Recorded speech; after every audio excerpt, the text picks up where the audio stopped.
Hey, good afternoon, everyone. We have a special episode of Riding with Rob. We're not riding today, we're actually sitting with Rob. But obviously, I don't need to introduce the man next to me. This is Coach Lauren Montgomery of our world-famous Bixby Spartan football team. Coach, there's a big game this week, and I know last time we sat together in my truck, we were talking about the upcoming state championship game, which the Spartans prevailed to extend the winning streak to 49 consecutive games, an all-time Oklahoma record. Now, we've made that big jump to 6A1, and we've got a big game on Thursday night. Tell our audience a little bit about it. Yeah, so pretty exciting deal, Battle of the Burbs, a concept that kind of came about last spring once our 2022 schedule was released. I know Ms. Creekmore, our athletic director, and Coach Duffield, the athletic director up at Owasso, kind of started kicking around the idea of possibly having it at a neutral site venue that would allow for an excellent audience. And so things started kind of moving forward, and the flywheel was moving, and we were able to get a sponsor. And I just think it's really cool for our student athletes. I think it's cool for the community of Bixby and Owasso, but even bigger than that, Tulsa. Football has been such an integral part, high school football, of the Tulsa area, and a game of this magnitude, I think, just continues to build on that reputation that we have in Northeast Oklahoma having great high school football. You're right, and it used to be for many years the Big Two, Jenks and Union, because they used to compete every year for it. Then it became the Big Four when Owasso and Broken Arrow's programs won some state championships, and now Big Five, right? Yeah, let's hope so. We've been fortunate to get to play some of the 6A1 opponents in previous years. Obviously, we always play Jenks. In 2020, we had a cancellation. We were able to pick up Union, and then way back in 2010, 2011, when 6A was one classification, we played Owasso and Union and some of those guys. But now, we're up in that largest classification, and it's exciting. There's a lot of unknowns, and like for instance, Norman North, Moore, South Moore, really even Springdale Harbor, non-district, all programs that we haven't played before, and so there's that unknown factor that's interesting, and then I think the level of competition week in and week out is going to be fairly significant.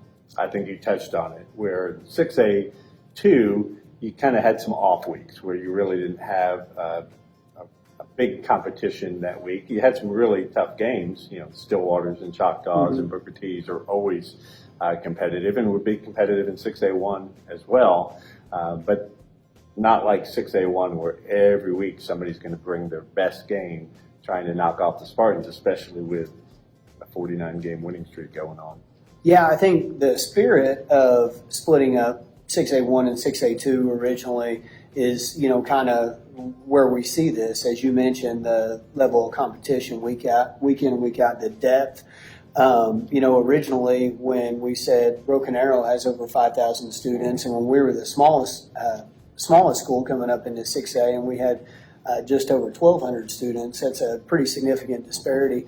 And, now, I think when you're in 6A1, the larger schools, you see the depth really come into play because the speed of the game, the longevity of the season, you do get into the deeper part of your roster with injuries and attrition and things like that. And so hopefully our program's in a better spot than it was back in 2010 when we first made the jump into 6A. I feel like we are. We've got about 105 kids on our roster, and our two deep seems very strong. So hopefully we're ready to compete. I think one of the advantages you had certainly last year was a lot of your underclassmen got significant playing time because some of those games were not as close. And you graduated a lot of seniors last year, some really great players who made All-State and were recognized playing Division I and good Division II programs around the state. So it is kind of a rebuilding year in one respect, but you also have some underclassmen who are ready to go, I think. Yeah, I think you hit on it for sure with last year's team, the 2021 Bixby Spartans, the best football team we've ever had here, probably, arguably anyway. And so many of our twos and threes got to play a lot of meaningful reps against varsity high school opponents in second halves. And furthermore, the last few years we've played 2 JV schedules on Monday night, and so we'll split. And so the vast majority of our athletes are having to play and having to step into a role where they have to make a play and get those valuable reps, along with the stuff that we do, dividing into 4 teams for team camp, our inter-squad 7-on-7s. And so even though we only have 4 guys coming back on each side of the ball, it kind of feels like we have more veterans in that because those guys do have so many snaps under their belt. You're exactly right, because when the fans come to the game, they'll hear those names, and they've heard those names before. It's not like, who's that? It's somebody who played a lot of playing time in the last year or last 2 years. So, absolutely. So real quickly, moving, Owasso, a unusual Thursday night game to accommodate the news media and all that kind of stuff. So a little bit different at Chapman Stadium.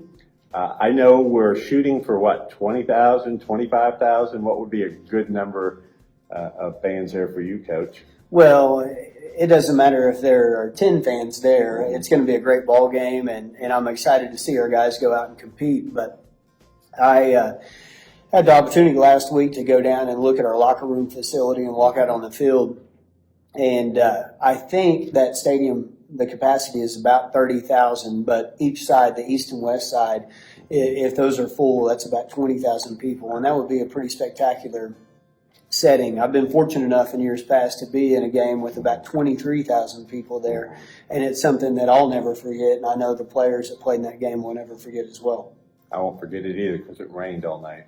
Right, It was yeah. rather cold. So, Spartans, this is, we need you out there, right? Thursday night, we need, because we know Owasso is going to bring a large fan crowd, our fan group with them. We want to represent our district the same way, same numbers. So I'm just encouraging everyone to get on our athletic website, get a ticket, get a couple tickets, bring your friends out, and root on the Spartans as we go for number 50. It's got a nice ring to it, doesn't it, Coach? 50. It does, but just like we got into last year, that's something that we don't talk about. I know you don't, Coach, but people outside of the program, we talk about it all the time. I wish you the best of luck. I think we match up pretty well with Owasso. It's a game that people have been wanting for years. Yes. Really since 19 and 20 when Owasso won their last state title. People said, I wonder what would happen if Bixby and Owasso got together on the field. Well, we're going to find out in a couple days. We're going to find out. It'll be the first game of 2022, first high school football game of 2022. Yeah. Wish you the best of luck, Coach. We'll be out there Thursday rooting you on. Thank you very much. All right. Thanks, everyone. That's been this episode of Sitting with Rob today. We'll catch you up later this week. Maybe get another interview after the game or sometime early next week. Thanks, everyone.